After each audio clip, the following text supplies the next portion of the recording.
This is your Google Bike in-depth review, or the G-Bike as it is known here on the Google campus. I had an entire slate of meetings across this entire sprawling campus, and the way we got around between all the different meetings was this very bike. Now, knowing that I normally review fitness devices, sports technology stuff, some of the Google people asked all day long whether or not I would actually be reviewing this bike. I think they were joking. YOLO. Here I am. Welcome to my review of the G-Bike. Now, first up, let's just talk some basics. These things are totally free. There are about 2,000 of them on the campus itself. And the way it works is you just simply walk up to the bike, you get on the bike, and you pedal away. It is not very challenging. There are no locks or any sort of locking mechanism. There are areas that are painted on the pavement that are kind of like where you should bring the bike back to, but I've seen bikes pretty much everywhere around here, so I think that's more of like an optional thing than it is like a hardcore must return it to the stand sort of thing. There are helmets around, but they're sometimes just tossed in the bushes. Now, while there's no obvious electronics on the outside of it, like there's no like tapping to unlock it like I mentioned, it does have a tracker somewhere inside of it to keep you from stealing it. But the good news though is that you can buy your own G-Bike. More about that a little bit later on in the video. Those who just walked by and gave me the look of like, they knew something was kind of going on. Now, of course, no bike review would be complete without specs, so I'm going to give you all sorts of specs, things you didn't even know you wanted. The first one is the weight. As you can imagine, this beast is not going to be light. Here we go, picking it up. Oh, it's going to slide there. We're going to go with right here. Okay, total weight, 34.4 pounds. Yeah, that's freedom measurement units right there. We're not going to be using no metric stuff because right now we're in America. But for the rest of you, so you can figure out what the heck this thing's actually weigh, I will put it down to the bottom there and save you the task of Googling it. Now, next up, we will measure this thing. Length is roughly 5 feet 11 inches, give or take. Height, 41 inches. To there-ish, right? And then the wheels here are about 26 inches. In terms of the pressure, it feels like a very squishy, like 28, 30 PSI, give or take on these, which of course gives you a nice comfortable ride, but does definitely sacrifice some of the speed that you might get given the kind of squishiness there. Saddle comfort is also strong. It probably would not be great for very long treks, like if you're going from San Francisco down to here, but for just moving around the campus, it's cushy and does not overheat in the sun. Now, when it comes to gearing, it is a simple single speed bike, meaning there's no adjustability to the gears in any way, shape, or form. You've got one speed and only one speed to work with. The speed is pretty good on the flats, which thankfully the vast majority of the campus is completely flat. In terms of ride feel and chain noise, everything is quite smooth. There's no audible noise from any part of the bike. It seems to be quite nice. So looking at the crank arms, Google is going with 165mm crank arms. So definitely on that overall cycling trend of shorter crank arms across the board. In fact, the only thing to adjust on this entire bike is actually just the saddle. And you adjust that by simply opening up the clamp and then going up and down. I mean, it's really straightforward here, folks, up and down. And then you find what you like, and then you clamp it and you're done, and again, off you go. And there's also a numbering system on the seat post, so you can ensure you get the same position every single time. Now, one cool tidbit though is if the bike is in some way broken, whether it's the saddle or something else, you take out the saddle, you put the saddle in the basket, maybe like the other way around. There we go. That then tells everyone else, including the maintenance folk, that the bike needs some sort of love. Not like Google Reader style needing love, but like just, you know, to be fixed, like normal love. Now, moving up to the front of the bike, we've got the handlebar assembly. And that has one notable feature, well, two, I guess, notable features on it. First up is the bell.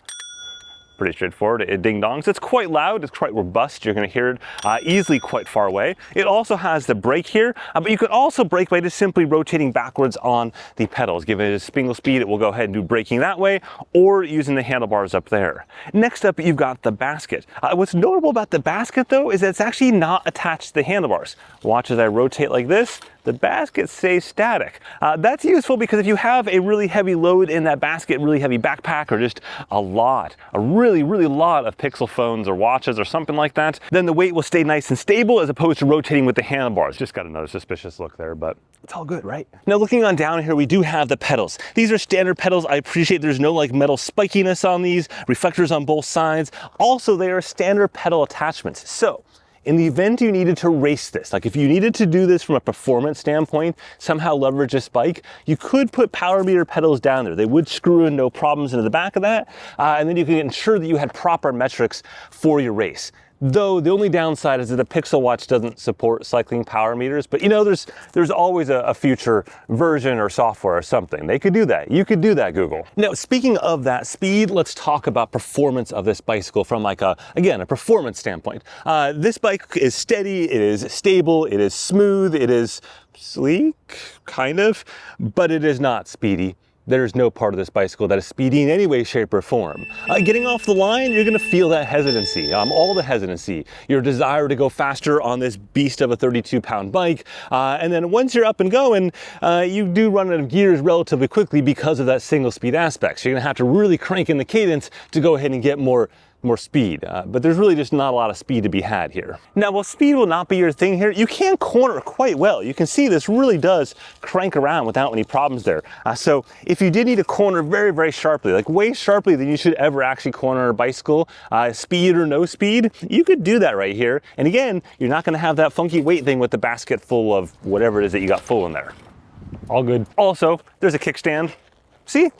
Kickstand, handy. Though most of the bike racks do have a little place you can just lean it against, and I found most Google employees are just simply leaning the bike against the bike rack as opposed to leveraging the kickstand. That does ensure a faster departure. That way you don't have to actually put the kickstand up. You can just grab and go straight out. And of course, there are fenders here to ensure that the water does not end up in your crotch or on your ass as it comes back around again. Now, on the front of the bike, there is a lighting system right there. Well, you can't see because the basket did its thing. There we go, right there.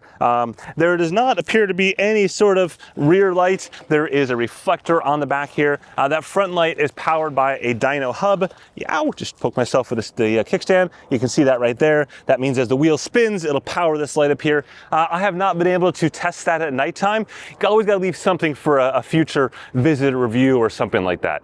Speaking of leaving something for the future, if you are finding this video entertaining or something like that, just simply hit the like button down below, share it out, or just watch it to the end. That really does keep the YouTube gods happy. That's my understanding anyways, and we want to keep the YouTube gods happy. Now, like most bike share systems, the bikes get redistributed throughout the campus over the course of the day. That's done by a maintenance crew with a big old like flatbed trailer sort of thing. They just pile a whole bunch of bikes on there and they move them around between the different hotspots. That's also super important when you think about Google as a company, because of the fact they're going to have product teams that just disappear at random, like the Stadia product team or Google Spaces, etc. And if they went to their building and then their product disappears, those bikes would just be stuck there forever. So this really does help to solve those kind of problems. Speaking of arriving at your building, all you do is just simply park your bike. You like ride up to it and you just park the bike. Like there's nothing to do. There's no checking in. There's nothing else. You just simply, you're done. You just get off the bike and go into the building. Now, the first Google bike was introduced in 2007. It's a bit of an experiment, just like Songza. Songza was also in 2007. And it was just 100 blue huffy bikes they threw on campus and hoped for the best. However, by 2009, they started introducing the more colorful bikes that you kind of know today. There's been a number of iterations over time, and this is sort of the current version of that.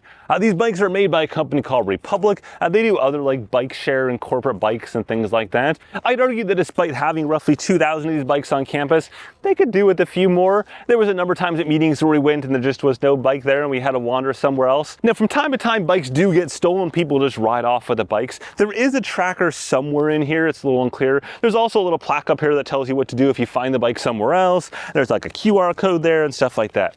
I don't really understand stealing the bike. I mean, it says pretty clearly it's Google on it. Like, we know where the bike came from. So if you see a Google bike somewhere that's not really near a Google campus, then yeah, someone's just on a long-term borrow there. Plus, the good news, if you really want one of these bikes, you can buy one. You pedal yourself over to the Google store. There's like a Google experience store that any public person can walk into on the Google campus. And inside that store, they have a slate of really overpriced like trinkets and stuff like that. But one of those trinkets is the Google bike. The Google campus bike, as it's officially called on that box there. And given I was here and yeah, I had to buy one, of course. It's one of those things, like, I'm a cycling dude. Plus, I saved money by pedaling to the airport. I live in Amsterdam and I can actually bike to the airport. So I saved my Uber cost there by biking to the airport for free. And thus I justified my purchase of the Google bike, which now you're probably wanting a review of that Google bike model, for which I will deliver. So opening that box up, you've got yourself one Google bike inside one piece of plastic. The entire thing is pre-assembled. Kudos, Google, no assembly required. Now, looking at it, the crank arm does rotate quite nicely. However, the chain is not attached to said crank arm. So you're just simply rotating in thin air. But you know, you can't win them all, and I do appreciate the rotation of that particular crank arm and the pedal assembly. Meanwhile, up in the front, you've got a basket. That basket is perfectly sized to business cards, so you can put business cards in there. For those of you that are under 30 years old, business cards is a piece of paper where you put contact details on it.